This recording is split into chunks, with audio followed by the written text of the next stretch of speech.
ఇక్కడైతే ఫోన్ వెళ్తే 1000 ఇస్తాం, సైకిల్ వెళ్తే 3000 ఇస్తా, వాషింగ్ మిషన్ వెళ్తే 6000 ఇస్తా, కానీ బట్టలే వెళ్తే మాత్రం మళ్ళీ బట్టలే ఇస్తా, రిటర్న్ అమౌంట్ ఇయ్యను, మీరు ఇచ్చినవి కూడా 1000 రూపాయలు దిండి తీసుకుంటా అనే వరకు ఇక వద్దనైతే అమ్మమ్మ సప్పుడు చేయకుండా కూస్తుంది.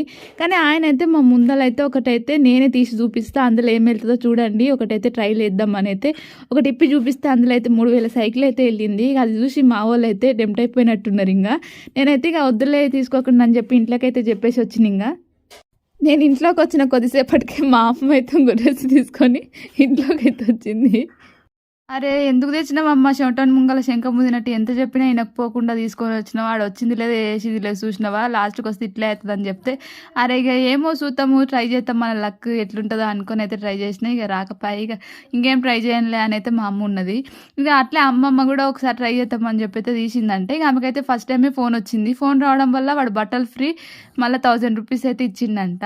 ఇక ఒకసారి అయితే మన లక్ పరిశీలించుకున్నాం కదా, మంచిగా ఉంది కదా, ఇంకోసారి ట్రై చేద్దామని అయితే ఇంకోసారి ట్రై చేసిందంట అమ్మమ్మ. ఇంకోసారి ట్రై చేయడం వల్ల కూడా ఆమెకు 1000 పెట్టి బట్టలే మళ్ళీ బట్టలు మా అమ్మకి వెళ్ళినట్టే బట్టలే వెళ్ళిందంట.